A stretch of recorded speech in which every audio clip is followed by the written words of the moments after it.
দোকান কি অবস্থা হয়েছে? আমরা দোকানটা খুলি, দোকান বিকালে 4টা থেকে 4:30টায় খুলি। খোলার পরে রাত 10:30 মানে লাস্ট টাইম 10টা 10:30। কালকে আমার কোমরটা ব্যথা ছিল, কালকে 9:30টায় আমি দোকানটা লাগাইছি।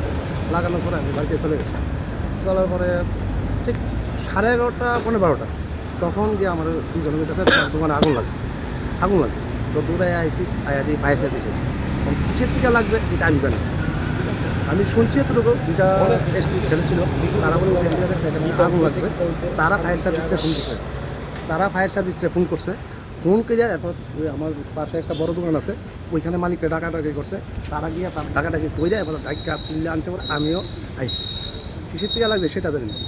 ক্ষয়ক্ষতিটা যেটা অনেক কিছু ক্ষতি গেছে।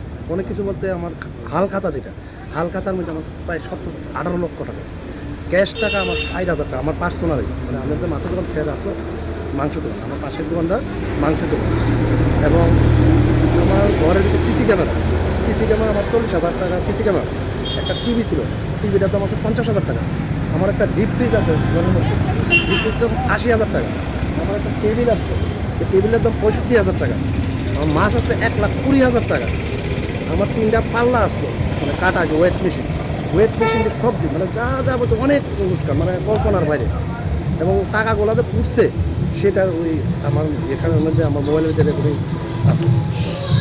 আপনার মানে ক্যাশ টাকা কত টাকা আসলো? 50 থেকে 60,000 টাকা। 50 থেকে 60,000 পুরো টাকাটা কি পাইছেন আপনি? না, আমার কিছু টাকা উপরে, মানে উপরেরগুলো তো পুজা গেছে, নিচের কিছু টাকা যেটা ভালো রয়েছে ওইটা আমার কাছে ছবিটা আছে। মোটামুটি আপনার ক্ষয়ক্ষতি কত টাকা হইব আপনাদের দোকান, দুইটা দোকান মিললে? দুটো দোকান মিলে কমসে কম 25 থেকে 30 লক্ষ টাকা। আমার এই দোকান নিয়ে আসলে 25 থেকে 30 লক্ষ টাকা।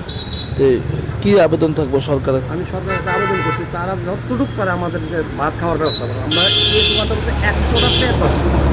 এই দোকানটার মধ্যে আমাদের দোকানে 3-4টা কর্মচারী, আমার যে মাছটা না দেয় একটা ড্রাইভার, আমাদের মাছটা বরফ দেয় সে মালিকটা বাসে, যে বরফের গাড়িটা আনে সে বাসে, আমাদের মাছটা আনে বরফের ড্রাইভারের বাসে, মাছটা যে আনে দেয় সে বাসে, আমার মালিক বাসে। 100টা প্লেট চলে, 100টা প্লেটের এই খাওয়ানটা এই দোকানটা থেকে তৈরি। আপনার নাম কি? আমার নাম ইনিশ মিয়া।